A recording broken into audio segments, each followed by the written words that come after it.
welcome everyone. There's still some people coming in, and so we'll let folks kind of get into the meeting, all of that, before we do real extensive introductions. Yeah, we've got, well, already there's 125 or more. We will ask you to mute yourself if you are not muted. And because of the size of this meeting, we are going to ask everyone to stay muted.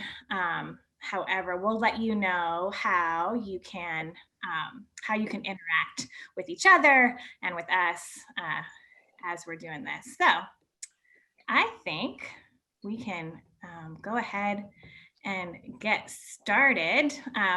Welcome everyone. My name is Alyssa Newton. I am your canon for Congregational Development and Leadership Formation in the Diocese of Olympia and one of your three presenters today. Ariane, why don't you introduce yourself, and then Bishop can have some time to introduce, pray, and talk. Hi, I'm the Reverend Canon Ariane Davison. I began in this role about 6 months ago, but I'm a daughter of this diocese, and I'm so thrilled to see your beautiful faces. I know a lot of them and love them greatly.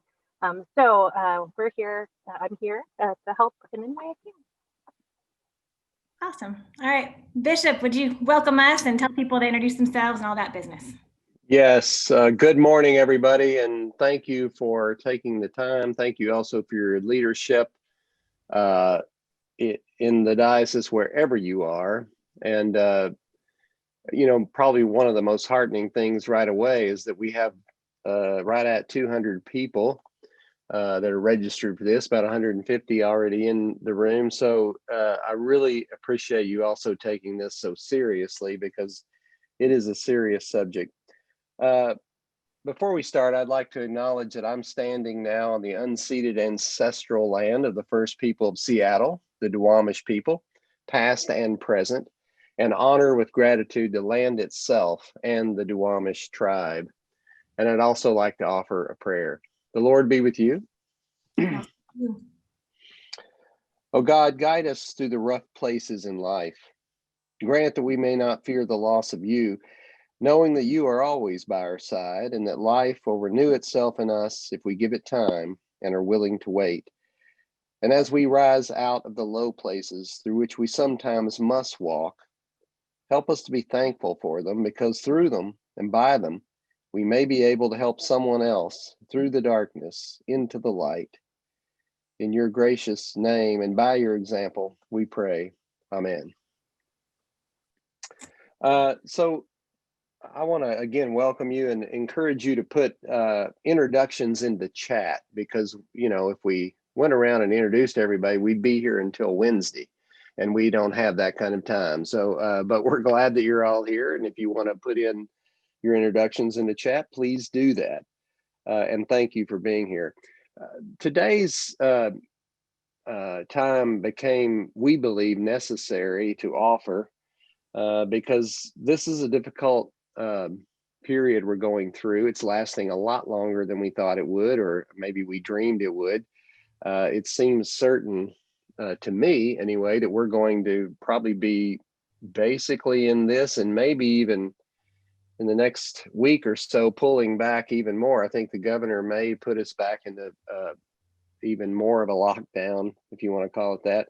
I'm not totally sure about that, but all that to say, we're not getting out of this anytime real soon. Most people, which I agree with, are saying the fall or spring, maybe if we're lucky, of 2021. So we got a ways to go. And what we've noticed, and you're going to see some of the data, but we just anecdotally noticed it at first, is that this is really hard on clergy. I know it's hard on all of you too. We're not saying that it's not. But we're especially concerned as pastors to the clergy about the care and feeding of them. And so we wanted to have this to help you with that and to let you know what we're seeing.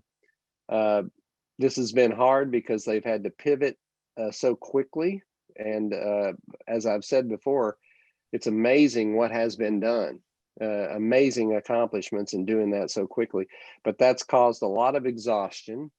And I think what some people will not or cannot really understand, but I want to try to explain, and I think Alyssa and Ariane will do better at explaining than even me, is that there is also a huge feeling of failure that's probably unvoiced, and our clergy will hide that from you because that's not yours to bear.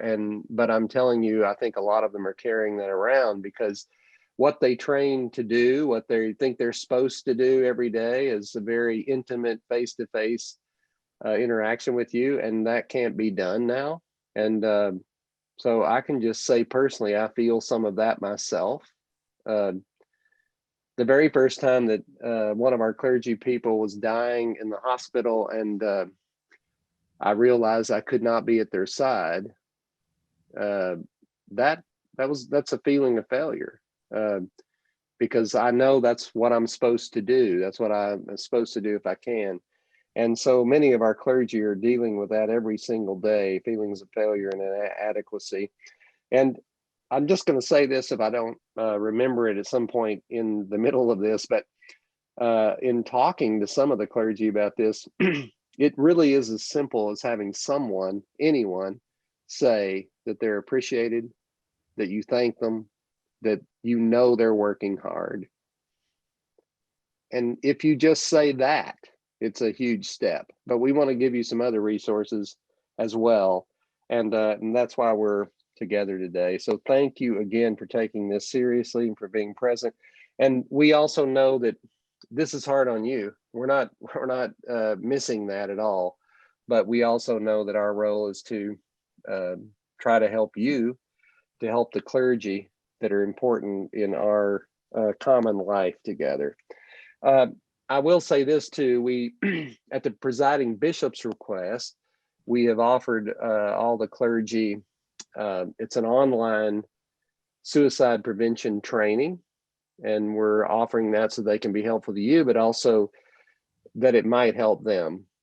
Sadly, throughout the Episcopal Church, through this pandemic, we've had several suicides by clergy already, and some that have gotten into a bad situation with that, but haven't actually done it, which we're very happy about. But we know that this is a huge problem. So we want to address it. We want to hit it head on and not avoid it, and to help you as much as we can with it. So with that, I want to thank you again, and I want to turn it over, I believe, to Alyssa. So I'm going to turn it over, and we're going to kind of go back and forth, all three of us, as we walk you through this. And there will be a time at the end for questions and answers, and you can put that in chat, and we'll be reviewing it if we're not speaking. Alyssa, I will turn it over to you. Great, thank you. All right, so let's just some norms for our time together, some things that I want you to know as we do this. We are going to begin and end on time, so folks will come in, and no matter where we're at, we will check in and do our best to end on time and with prayer. We are asking participants to stay muted, but feel free to put your comments and your questions into the chat. That's one place where we can interact, and whoever's not presenting will be monitoring that. We are going to work from the assumption that our clergy and our congregations are all trying our best. So we have a deep knowledge that everyone's under stress right now, and that and everyone's trying really hard. So our best in pandemic doesn't look the same or feel the same as our best before pandemic did for many of us, but we're working under the assumptions everyone's trying. And then also we just would ask you to keep clergy, congregations, bishops, and diocesan leadership in your prayers today, tomorrow, and as we all go forward together in this moment in time. All right, so actually, I want to go back for a second. We did a survey with our clergy, and we'll talk more about that in a minute. But I wanted to read this quote to you, which was pretty representative of some of the open-ended comments from them. It feels impossible to make a right choice regarding reopening or not. I'm very nervous about risking my and my family's health because folks want in-person church. I'm completely unsure how to balance my kids and work, and and there doesn't seem to be a viable, affordable, safe solution to this. I'm very nervous about folks stopping their giving because they're unhappy that there isn't real church. This is a pretty, there were many comments in the clergy survey that sounded like this, and that I've heard from clergy over the past several months. So here's the big idea of our time together.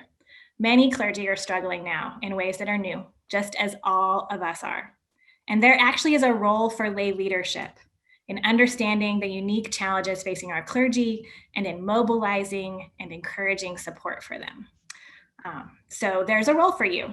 Especially if you're a warden or a member of a vestry or bishop's committee, you do have a role in caring for your clergy person, which is good news because we all want to take care of our clergy. So let's talk a little bit about roles, right? Bishop's going to tell us about the canonical role of the vestry or bishop's committee. Thank you, Alyssa. And people are asking, will these slides be available? And my answer is yes. And we're also recording.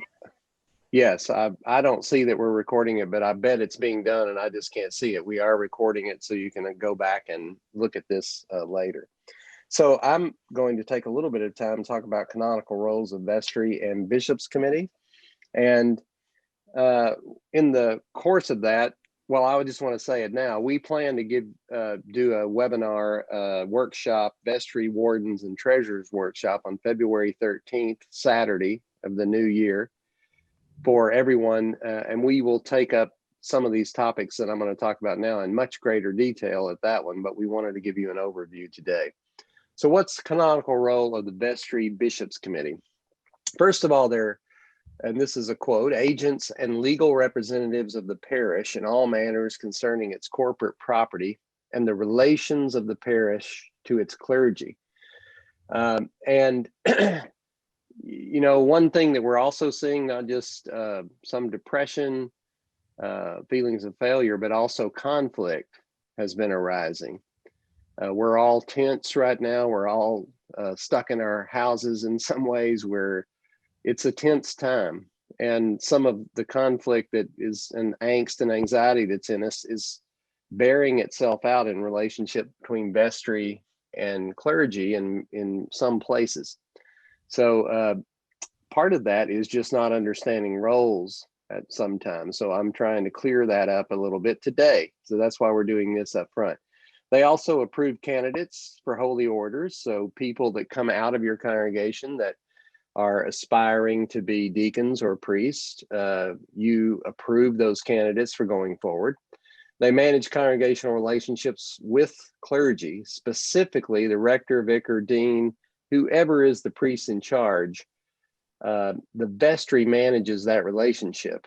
And it's important to really get that the main person that the vestry or bishops committee should be working with and through is the priest in charge. You'll see in a minute the roles of the priest in charge is that they have oversight over the rest of the staff, be it other clergy or lay people. So it's important to get that role down as well. So what's the canonical role of the rector or vicar? And real quickly, if you don't know this, a rector is the priest in charge of a parish. The vicar is a priest in charge of a mission. And vicar comes from the word, same root of vicarious. Vicars are vicariously the bishop in that congregation because technically the bishop is the rector of missions. So just a little bit of why we have that different name and how it works. There are some differences in the roles, but basically what I'm about to tell you stands. First, they have oversight over worship to include the music. And it probably will not come as a surprise to you that the number one scenario of conflict in the Episcopal Church and in most mainline denominations is between a priest and a musician. Sad to say, because, and this is where I feel like I have to repeat this all the time, that a priest does have oversight and complete decision-making about worship and the music. Hopefully it can be collaborative, but that is their role. Second is spiritual jurisdiction of the parish. So what this means is whatever theological offering, formation can be done inside a parish, it's their job and duty to oversee that, approve it, and to endorse it. It's happening there. And they can also be the one that says it's not going to happen there. So spiritual jurisdiction of the parish. This one also is not known or realized often, is that they have exclusive decision-making on the use of the property and the space.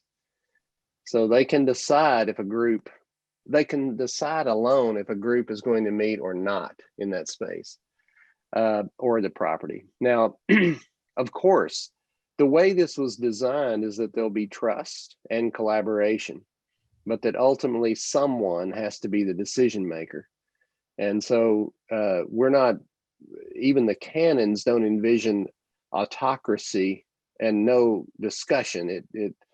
They envision and dream of collaboration, but they are, canons, and we also know this by human organizations, someone ultimately has to be the person who makes the decision. And in this case, for property and space, it's the rector and vicar. They have the option to preside over vestry meetings. And I will just say, when I was a rector and vicar, I always took that option. I presided at vestry meetings. Other clergy will make the decision that they don't want to do that, and they will let someone else preside, but they do have the option to do that if they wish. The hiring and firing of staff, including other clergy. Now, this is a little tricky. There are some nuances, and let me just try to say those really quickly. This is true. They have complete decision-making over hiring and firing of staff, especially lay people, and clergy, as far as whether clergy are on their staff or not. So they don't have oversight over clergy, whether they're a clergy person in good standing in the diocese, or whether they could work somewhere else, or disciplining them because of some Title IV infraction unbecoming clergy. Those things fall within the realm of my office and my purview. So clergy are a little bit of a different animal. They really, this is also a misunderstanding amongst many people. They will tell me some retired clergy member is a member of our church. This is not true. Anytime, the minute someone is ordained in the Episcopal Church, whether deacon, priest, they are no longer, and never after that, ever a member of a local congregation. They are forever, and after that, a member of the diocese in which they are canonically resident.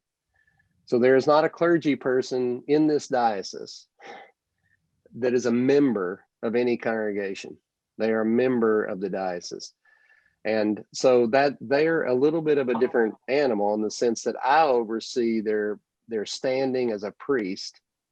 But if they're an associate on a staff, that rector or priest in charge decides and is the decision maker about whether they serve on that staff. And the vestry doesn't get to say. They certainly will have opinions, more than likely, but they do not get to manage, supervise, or decide who the associate clergy are. That is the priest in charge job. So I wanted to spend a little bit more time on that one. So before we transition to the next thing, there was a question from Lindsay Reed that I think Yes. it's a little harder to answer in one sentence. If a parish is still awaiting an interim, does the associate priest have the same authority? Only if they've been made the priest in charge by your vestry in this office. If they have not been made the priest in charge, they do not have the authority that I'm talking about.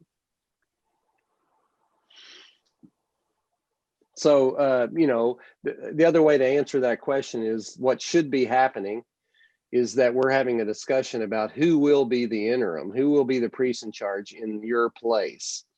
And we have to answer that question before we know the person that is the one that I'm talking about. It might be the associate if we all make the decision they're going to be the interim. Now, there are lots of reasons we wouldn't do that. For one thing, in that situation, if an associate became the interim, they probably most likely don't need to stay when the new priest in charge comes for all kinds of reasons I don't want to go into now. But if it was decided, then yes, they would have it. But until they're named the priest in charge, they don't have the role that I'm talking about here. Yeah. And I think a lot of us think about the interim or the associate priest that's covering, say, Sunday liturgies, and think that that must mean that that person is now in charge. What it means is that the congregation and the bishop have agreed to let that person function on Sundays that way, but it doesn't mean it changes their role with the vestry.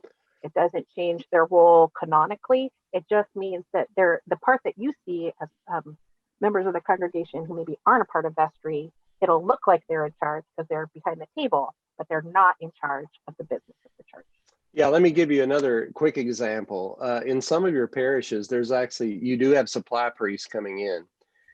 And the supply priest in a mission, for instance, would literally, by their ordination, they are the chief liturgical officer in that space. They can decide how to do liturgy. But in a mission right now, they really have to do what the rector wants them to do. And the rector is the bishop, me. So actually, they're an associate, even though they're there with you on Sunday and you don't see me, they're an associate to me, which means they have to follow what I would say that they do in that space and how they do it.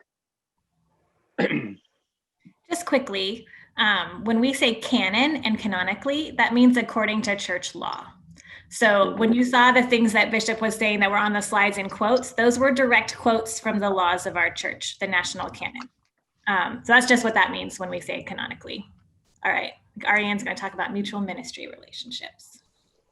So because of these specific roles as they're spelled out by church rules and governance, mutual ministry relationships are not like typical employment relationships. And you can actually even see it in the agreements and the ways we talk about it. We actually understand the ministry of a priest when we call someone to be a stipendiary relationship, which essentially means you're paying someone a stipend to be, do, and model priesthood for you. So notice how that's different than like an accountant who's going to give you a deliverable, and that's what you're paying them for. This is a person you're kind of providing basic human needs for so that they can function as a priest. And because of that, and because of the dependency of the congregation on the ministry, the spiritual ministry of the priest, we have different kinds of ways of understanding how to talk about the relationship and how to evaluate the relationship. So it's the mutual ministry that calls us to engage in mutual work and care. So we, as priests, we're caring for the congregation, and as congregations, we're caring for our priests. But we're doing that in ways that our tradition and our experiences have showed us are appropriate, that have good boundaries, but also that we acknowledge we are dependent on each other for this to work.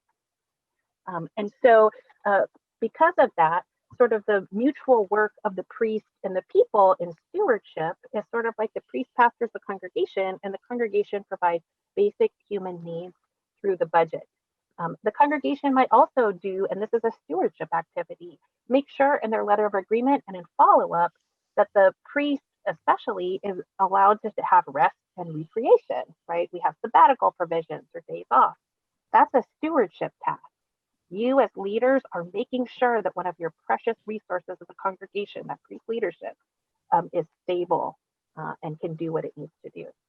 It's also important here to understand mutual work as mutual goal setting.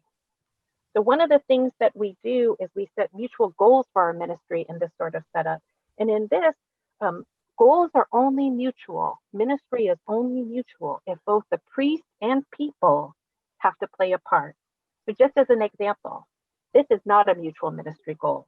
Our priest needs to preach better. Right? The reason why that's not a mutual goal is because no one who's saying what the priest needs to do has the ability to change it in that goal, or really is doing something that is going to make it happen, right? So mutual ministry goals are things that we're all committed to do together. And they're not mutual if it's all on the priest.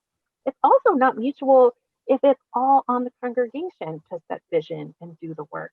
So a priest does have a unique role in seeing things that congregation members can't see. Just like our bishop sees what our whole communion is up to and tells us about it, the priest can see what the whole diocese is up to and tell the congregation about it so that we can all be a part of it together. So then the bishop or the bishop's committee and vestry work together with the priest to set direction. And because of that mutual relationship, the vestry or bishop's committee, the leadership team, is charged with investing in the relationship. That's different than investing in the priest. That's investing in a relationship that you're trying to cultivate by doing specific things like getting together and talking, breaking bread together. Those are things we do that invest in relationships that lead to greater trust and greater love. It's also critical that we evaluate the relationship. We do this in our diocese on an annual basis, but it's important to remember that we are not evaluating each other. We're evaluating how well we did at the goal we set. And finally, when we've done that evaluation, mutual ministry relationships require us to care for the relationship by changing the way we work for our goals to make it easier for the priests and people to do the ministry of spreading the gospel. So I want to check here if there are specific questions. Are there any things that you saw, Alyssa, that I need to respond to? I don't think so. There was a question I just answered about the difference between a vestry and a bishop's committee, which for our purposes today, one of them, vestries belong to parishes and have rectors. Bishop's committees belong to missions that have vicars. There's some changes that are not as important for this topic that have to do with the difference between those two things. There was a private question about what does canon mean in a title for a person? It means that you're attached to the cathedral or you're attached to the bishop's office directly. So for canon can be an honorary title, but mostly it's a functionary title. You're a canon while you serve directly attached to the bishop or to the cathedral. Absolutely. So Ariane and I both have canon in front of our names because we were attached to the bishop in the bishop's office, and were he to let us go, that title would also go. All right, great. Thank you, Ariane. So that's just some background. That's just kind of framing up the relationship and the role. All right, now let's get into the topic at hand. This is another quote from one of our clergy in the survey that we did. It is lonely. All the labor involved seems hardly worth it many days with so few participating in anything I lead. I feel guilty and inadequate because I can't think of more creative ways to connect people. I fear that the congregation is slipping away, and when we are able to return, we'll not be able to support a vital program. Creating video worship is very difficult, at times enormously frustrating, and feels terribly vulnerable. There is little to no direct positive feedback for it. Every decision feels fraught and no win. So as Bishop Greg mentioned, we are seeing unprecedented levels of stress among clergy across the church in all geographical locations and denominations. Some potential outcomes of this have been already and may be early retirements, clergy seeking new calls sooner than they may have otherwise, just deciding that they're ready for something different, needing a change, and also significant decreases in mental health, to include increased risk of suicide or other major mental health events among clergy. We don't want this. We know you don't want this. So that is the big reason we're here today. So how are our Olympia clergy doing? We asked them. We did a survey with our clergy, asking them a number of questions. We have somewhere in the neighborhood of 130 parochial clergy, which means somewhere either a little bit less than that or more than that of clergy who are actively serving in congregations, probably less than that have financially employed relationships. And we got a response rate that was pretty good. We had 82 clergy respond to our survey. We asked them, in the past 9 months, has your ministry or vocation related stress increased or decreased? And you can see there that most of them, the green is folks who said that their ministry and vocation related stress has increased in the past 9 months. We also asked them if their home and personal life related stress has increased, stayed the same, or decreased. And not quite as many felt an increase in home and personal life stress, but a significant number of our clergy are feeling significant increases in stress, both in their ministry and their vocation and in their home and their personal lives. We also asked them to tell us, in the past 9 months, have you worked on average more hours per week than in the months previously, the same number of hours or less hours? And you can see our clergy, most of them reported that they've been working more hours. So this is a difficult thing to see, I think, because I know in the beginning I heard from some people like, oh, you get to stay at home now, or maybe it's less work for you to just have one online service instead of 2 morning services. And I know, I also, I don't think I mentioned this, but I'm a vicar. We know what that means now in a congregation. So I'm involved in leading a congregation as well as being your canon for congregational development.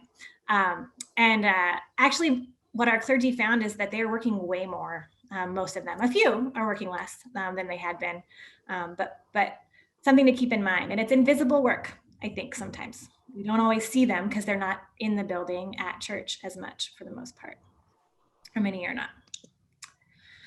We asked them if in the past 9 months they've considered quitting ministry altogether or retiring early. One is that they very frequently consider this. 6, which is the orange, is that they've never considered it. So, more than 20 of the clergy who responded have never considered it. But there's a chunk that are down there in the 1, 2, and 3 category. So just know that our clergy are considering, sometimes some of them, leaving ministry entirely or retiring early. We also asked if they've considered leaving their current call and looking for a new one. And you can see the green number 1 there are folks who are actively seeking a new position. Many of them aren't. 41% of our clergy haven't considered this at all. The rest of them have at least considered it. So it's just something to keep in mind. This is where they're at. This is a fun question and one I want you all to know. And I'll tell you what they is. The green there is, the question was to click, I have felt pressure from members of my congregation to open the building, right? Some of people are getting that. B is, I felt pressure from members of my congregation not to open the building. And some people are feeling that. But C was, I asked them to click it if they have felt pressure from some members of my congregation to open the building and from other members of my congregation not to open the building. So the vast majority of our clergy have felt, all of them have felt some kind of pressure for decision-making around the use of the building. And remember, that is your clergy person in charge, that's their call. But just to know, the vast majority of us are feeling pressure to do 2 completely different things at the same time. Imagine how stressful that could be. And then, I think I skipped one, there we go. This is actually great. And I wanna give all of you kudos for this. This question was, I feel supported in ministry by the lay leadership in my congregation. And 1 was, I never feel supported, all the way up to 5, frequently supported. So the majority of that is a 3, 4, or 5, which tells us that as stressed as they are, in ministry, in the work of ministry, many of our clergy feel supported by you. That's good. Good job. I was happy to see that. Some of them don't, and that's something to think about as well and to examine. But at the same time, over half of our clergy said that in the past 9 months, lay leadership, like Vestry or Bishop's Committee, haven't encouraged them in self-care practices.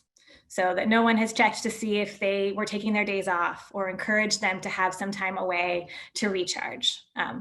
Almost half have, and that's wonderful. But some of our lay leadership are not checking in on their clergy in that way.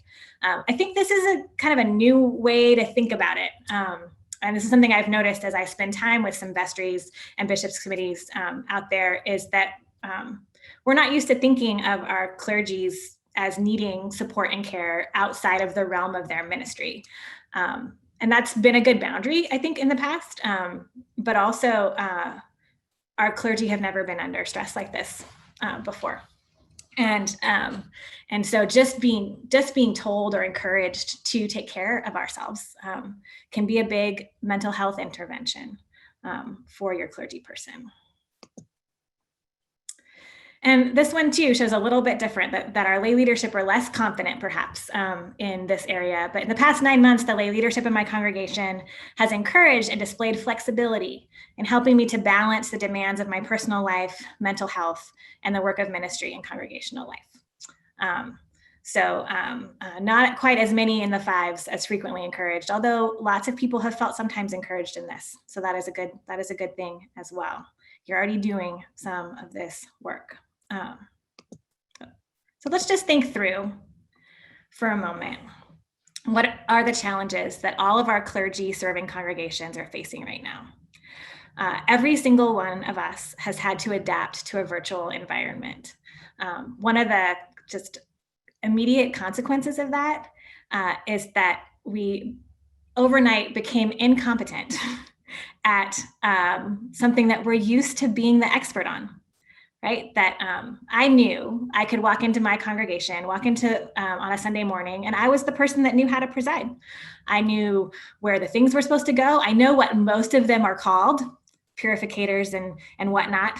And I knew how to work together with my lay folk and my associate vicar to make Sunday morning happen. And I lost it overnight. I had to figure out, suddenly I was in front of a camera. Instead, I couldn't tell what was happening, who was watching.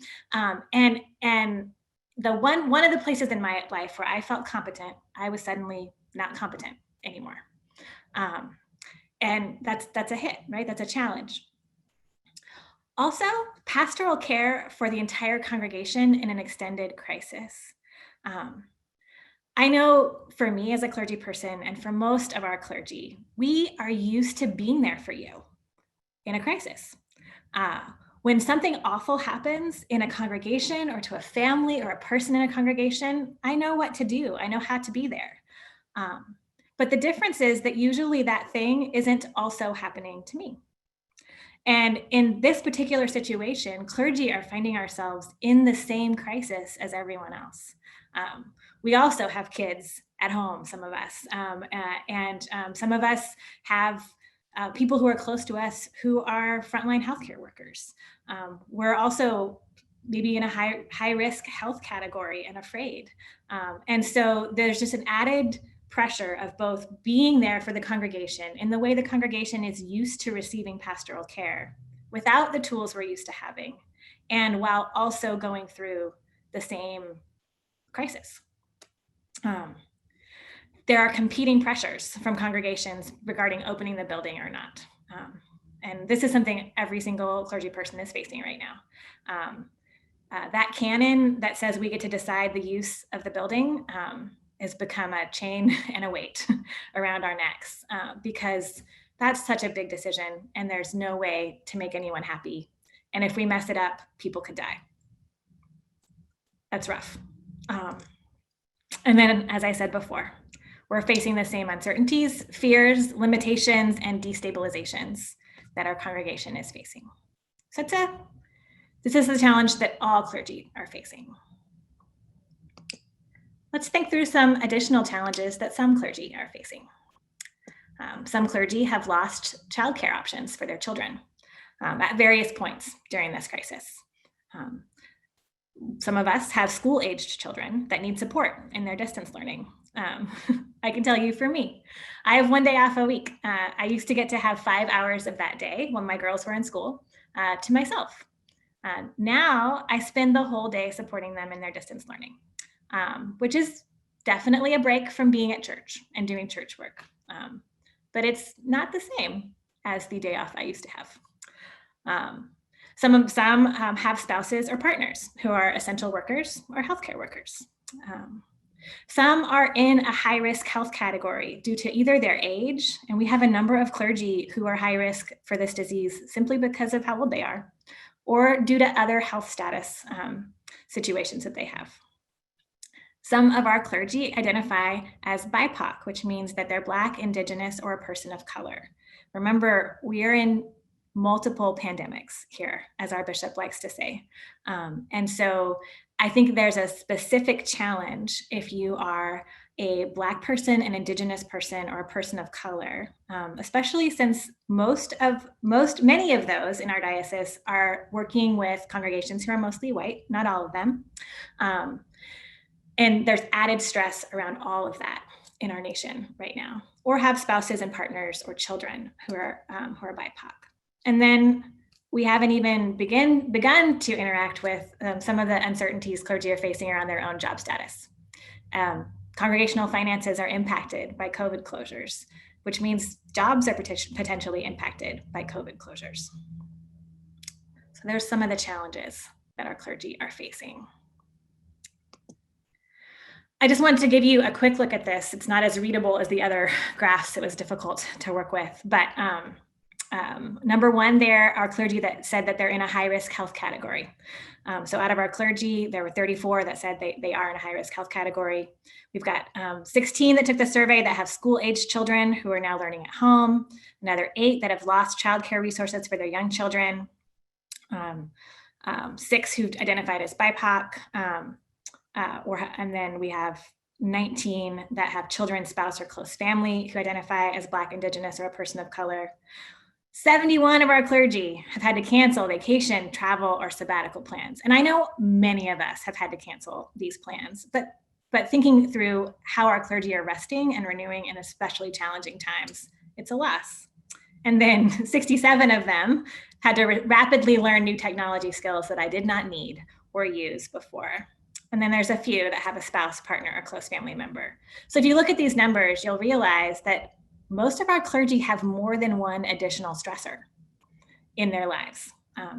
Other than the list of things that everyone's going through, all the clergy are going through, many of our clergy have multiple other stress factors going on in their lives right now. All right. I just want to mention something called secondary trauma or compassion fatigue. Now, if you are someone who works in healthcare at all, if you're someone who works in education, you're familiar with this. This is a form of trauma that happens to human beings who are constantly exposed to the stories, realities, and traumas of other people. They call it compassion fatigue, makes it sound a little nicer. It makes it sound like they're just tired of being compassionate, but it is a trauma. Clergy are always at risk of this, right? Because clergy are in a caring profession, a helper profession, and often know about and carry the stories of and burdens and wounds of multiple people that they love and care for in their congregation at any given time. But there are symptoms of this that I would encourage you to keep an eye out for in yourself, because all of us actually are at risk of secondary trauma and compassion fatigue right now, but also in your clergy person.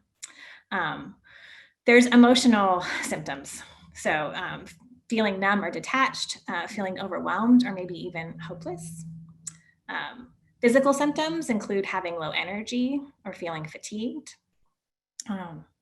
Behavioral symptoms, changing routine or engaging in self-destructive coping mechanisms.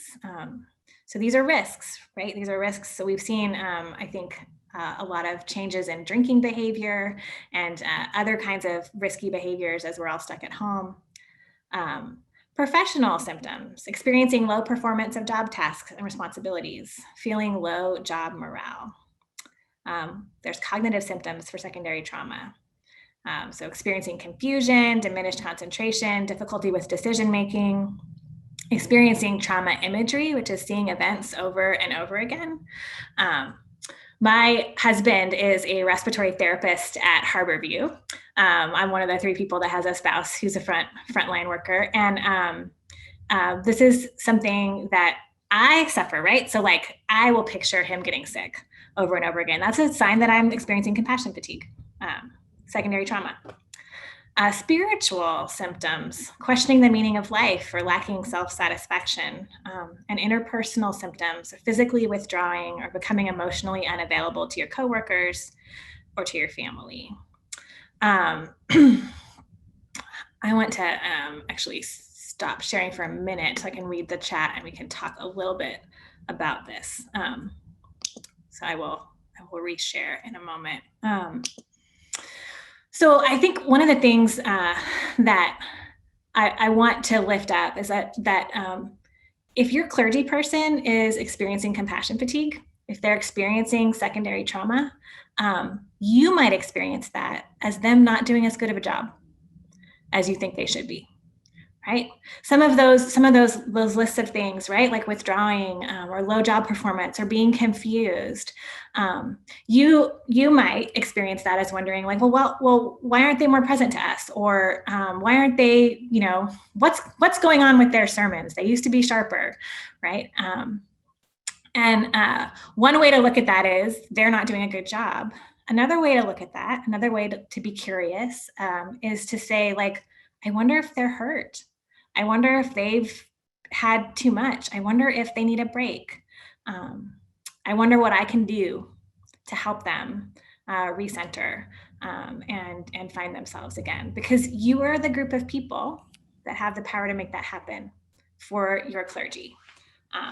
And I would imagine, I mean, I can only see so many of your faces at once, but I mean, take a minute, and if you've experienced any of those symptoms, even just a little in the past, 9 months, wave for a minute so we can see each other. If you felt like you've experienced some of those symptoms, that you felt compassion fatigue, you've not been at the top of your game, all of that. Okay, I'm gonna scroll.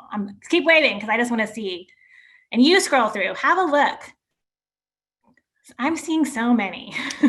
Okay, so all of us, many of us, right? We are all at this moment in time where we're at the end of our rope, and it is your clergy person's job to take care of you and to help you in these times.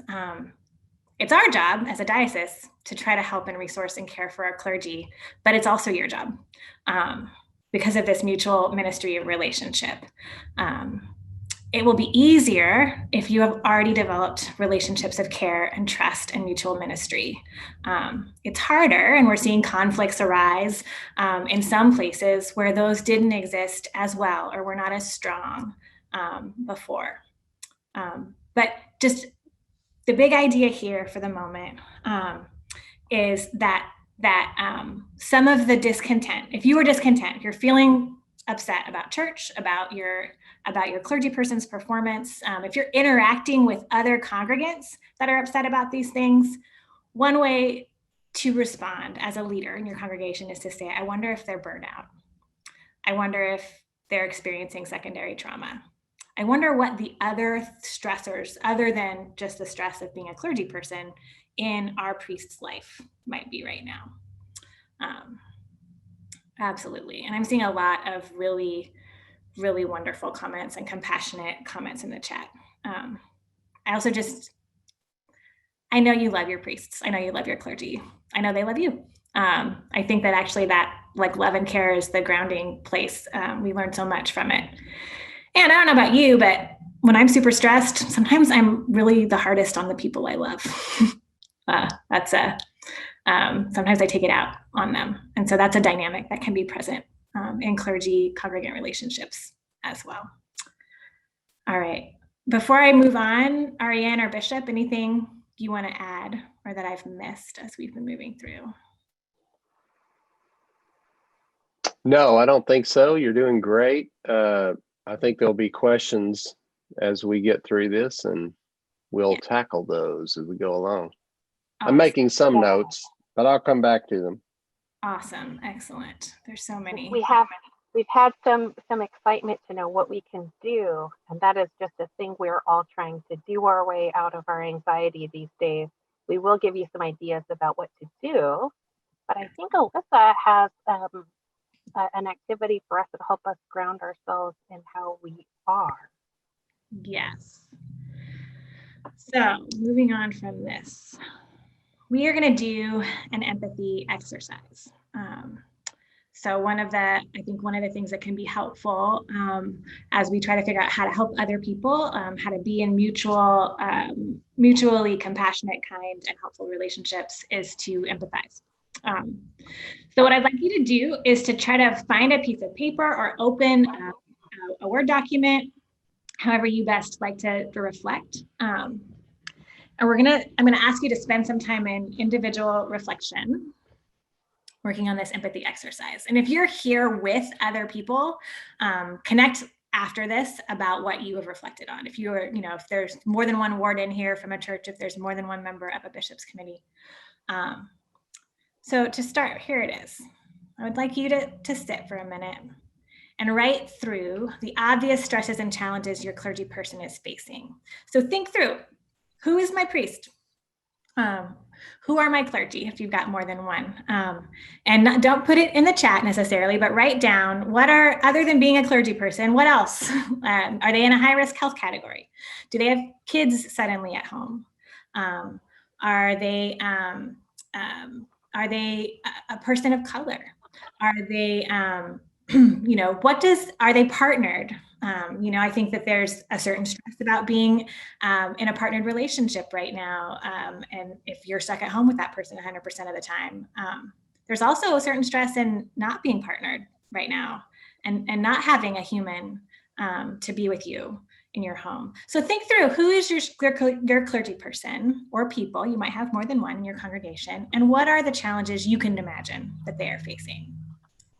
And write, what do you think is very hard about them, about their situation, them in particular? And what do you think your clergy person might need for support and encouragement right now? So just take your own brainstorm on that. If it helps, you can turn your video off. I'm gonna give you, let's see.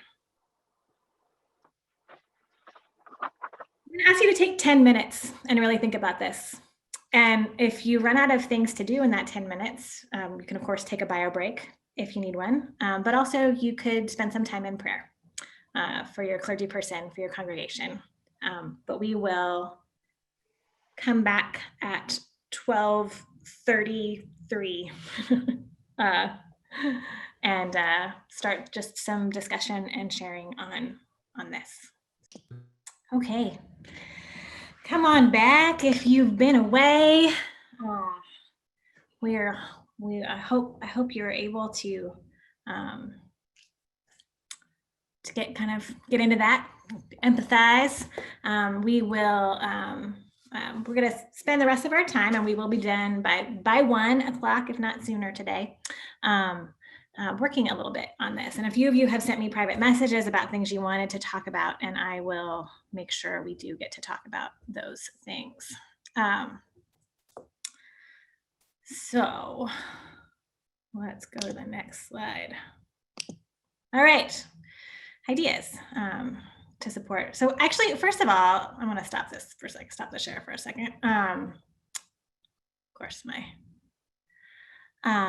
what was that like for you? Like, throw some things in the chat. It's actually, I think, okay for 1 or 2 or 3 people to say, were there an aha? Was there something that you realized about your clergy person that you had not thought about before? And if you do respond verbally or in the chat, try to make it pretty general, right? So if something you realized was something that would reveal the identity of your clergy person, maybe don't share that.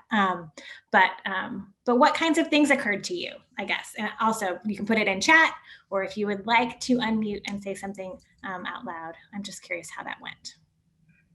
our clergy person is deeply troubled by not being able to share communion, which I can appreciate. But this person's been very imaginative in finding ways around it, but I know it troubles our clergy. Yeah, that is a thing that I guess we haven't talked about, but that is really, really rough. Not just on all of the Episcopalians out there who aren't being able to receive the sacrament of communion, but on the clergy. No matter, I mean, some aren't doing it at all. Some are doing a live stream version, but know that wherever you are, your clergy person is having a visceral grief about not being able to put the body of Christ into your hands every Sunday morning. Down in Lacey, our priest retired for health reasons, and we're one of the few churches that are open because we're in Thurston County, and that's an more open county. And we have supply priests this month and last month, and some of them have been a little reluctant to come because of being in person with us. However, we haven't had very many people in the congregation, and we've been really tight with our wearing masks and all those preventative things. But just realizing that we are open, we do need supply clergy, and that's a big decision for them to make, to come and be with us. Great. So someone who may have, before the pandemic, jumped with relief and joy into supply, now it takes different kind of assessment. And also, some of us know this, right? So know this in our own work life situations, but it is a weird thing to feel afraid to walk into your church. And there are, especially for a priest, right? So there's someone in the chat who their clergy person is new and everything is new to her, right? So that's a great insight that like a new clergy person, people who started their jobs during this time are going to face a particular kind of disconnection and stress that those of us who've been in our congregations for a long time aren't. Absolutely. Trying to check on what someone said, a little emotional. Yeah, the vicar who can't be with her mom. That's right. Right. Awesome. Good. All right, I'm going to go back to share and just give you some of the ideas that we have, and then we can start to share ideas together of ways that that we can support clergy. So I would just, I don't know where to put this, but I was going to let the lay leaders know that are on here that I actually see part of a bishop's role is to help local clergy by making some of the decisions for them. Mm-hmm. So the interesting thing in this pandemic has been, me being able to say to them, well, if they're upset about not meeting, you can blame me, because I'm saying you shouldn't meet, you shouldn't be offering communion except for this one way. And those are decisions that can be laid at my feet. That's one of the double-edged swords of being a hierarchical church. But I think one way we can relieve stress from them is them being able to say, well, the bishop's office says we can't do this. And so we recognize that as the main reason I'm telling you that. And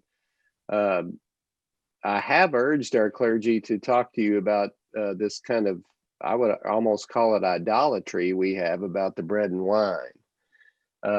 And I think that's hard because but I think it's a golden moment for us to also realize that even though sometimes they and we think that's their most important job, it's really a very small part of a big important job they do. And I think you reminding them that that, well, we can't have Eucharist, but that's one small part of your job. It's not the bulk of what you're really called here to be and do. Is helpful for them to hear. Absolutely. And I have a curiosity about finding ways to share grief with your clergy instead of blaming. So when you're grieving with, and you should be able to, I want my people to come and tell me how sad they are that they can't have Eucharist. I want my people to come and tell me how sad they are that we can't be together, so I can tell them how sad I am. But I also want it to be a sharing of grief and not a blaming or handing, because we are in this grief together. That is the reality of this particular crisis, is that we're in it. We're in it together. All of us are going through it.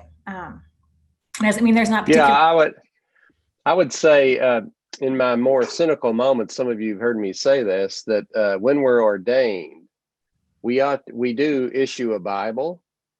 And when I ordain deacons, I give them a dish towel. That's a whole thing about them being servants. I also think we ought to issue targets. And, the target that you wear around your neck, because that's the reality of what you are becoming, is a projection item for everybody and every concern about the church. And maybe if you take that story in, as lay leaders, realize that people with a lot of depression's coming now because they actually feel that target, the weight of that target. And there is a great need for people to share anxiety and to get it out of their system, but it can't be all on one person.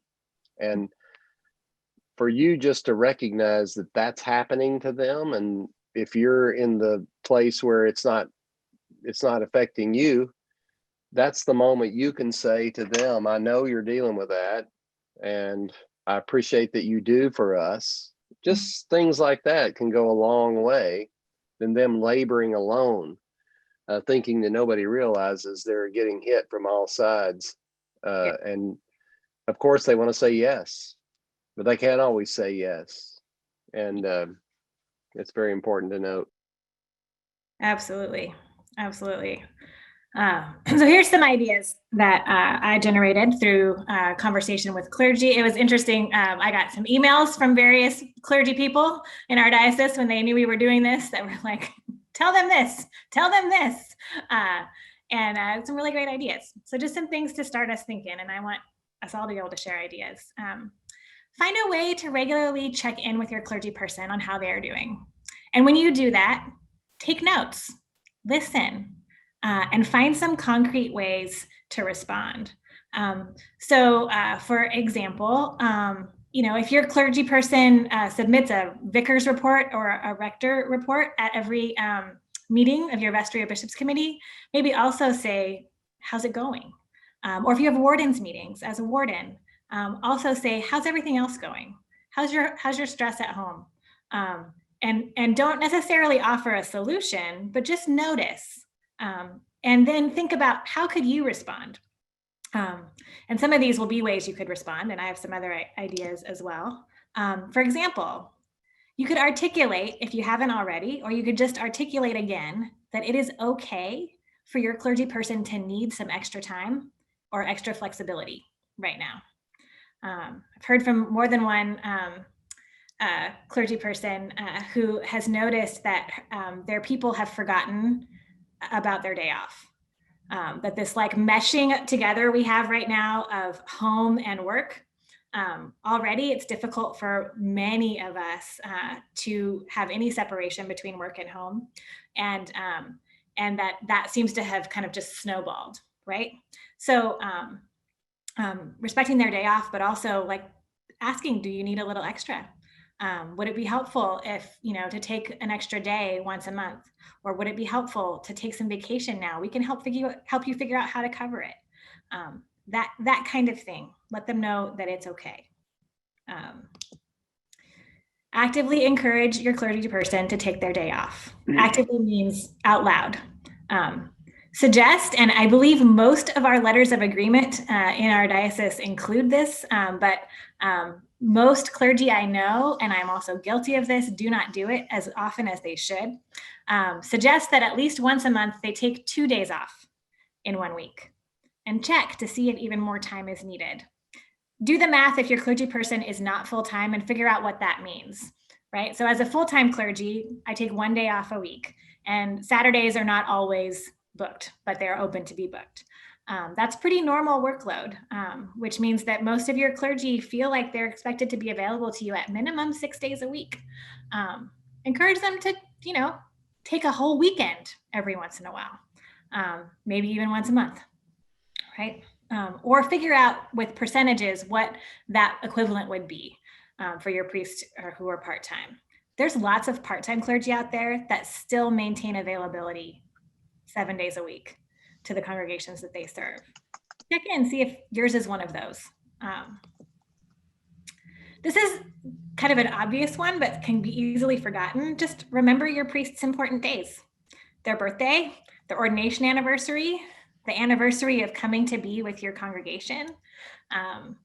It seems token, but it, I think, means a lot to notice these things, to get folks to sign a card or send emails, or these days, the equivalent of that seems to be make a special video. Do something to note that you are paying attention to who they are. Say thank you.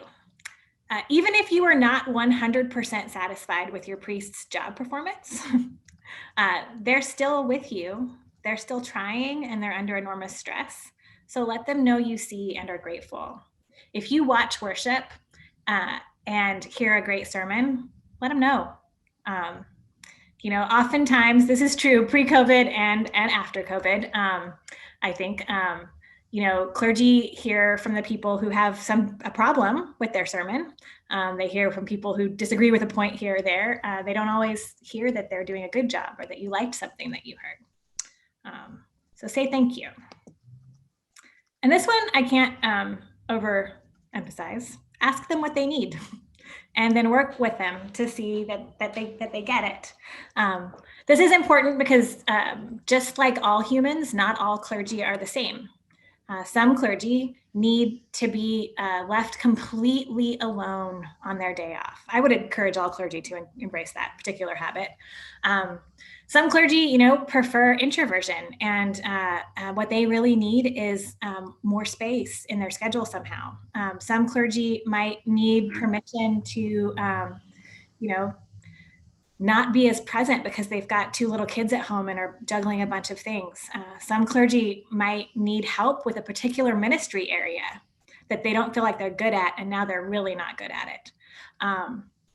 Some clergy might just need someone to ask them what they need and have a chance to think about it, because some of us have been running so hard and so fast for so long that we're not thinking about our own needs. Yeah, go ahead, Bishop. Kind of with this, I wanted to say the last congregation where I was rector, one of the senior wardens came up with this, and it was fantastic. And it's an example of how a simple question embedded in your structure can do a lot of this.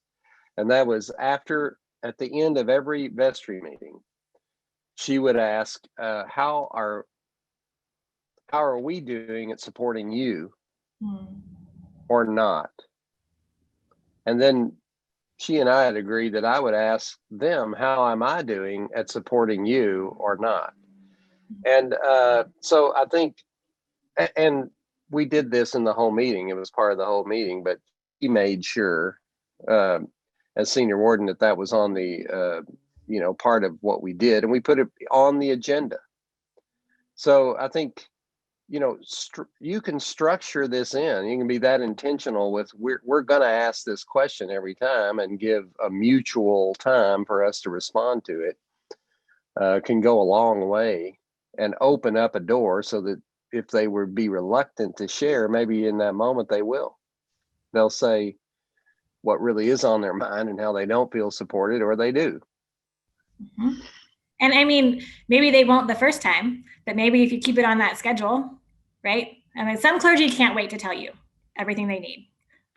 Some might not know what to do with that question the first couple of times that they hear it. But as they think about it and digest it, and they might and realize that you mean it, right? That you actually are, invested in who they are and want them to thrive, then they might be able to come up with some things, right?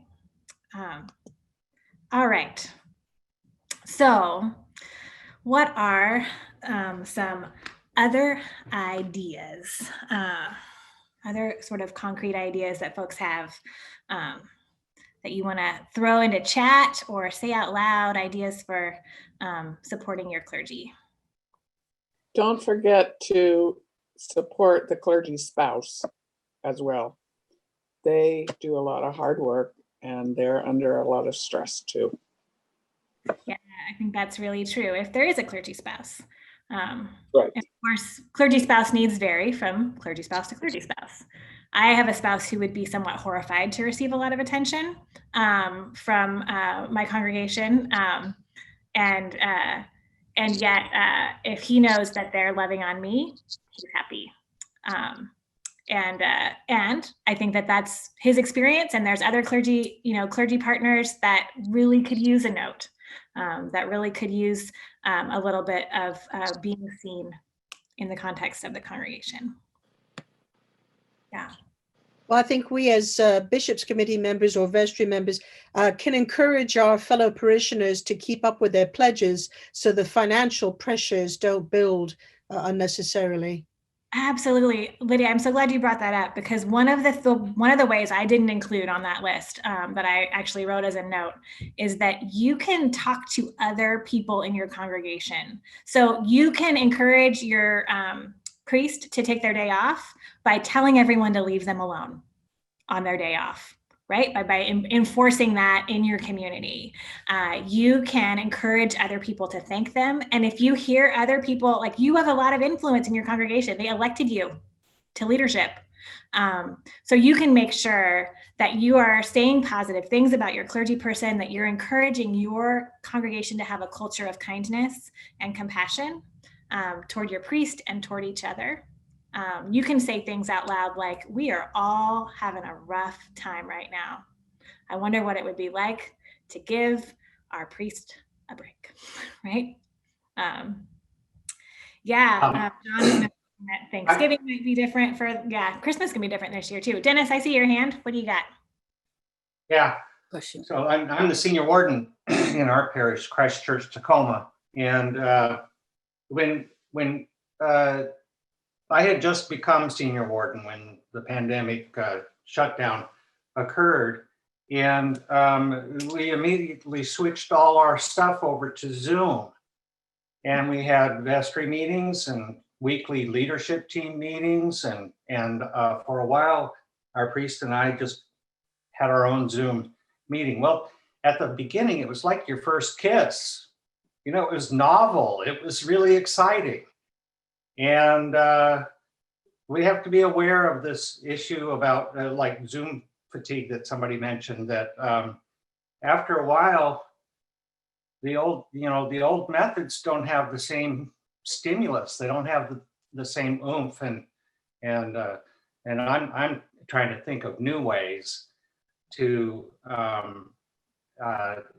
new and fresh ways to support our priests. I mean, figuring out how to get them off Zoom and to some time that's not screen time.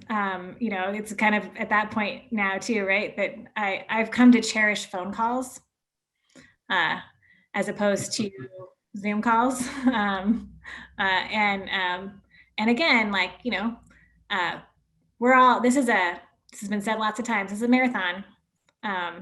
And we're going to have those moments where it takes discipline to go to worship, where you don't want to plug in however it's plugging in, and you got to manage that for yourself. But also, I just think of how many of our clergy have talked about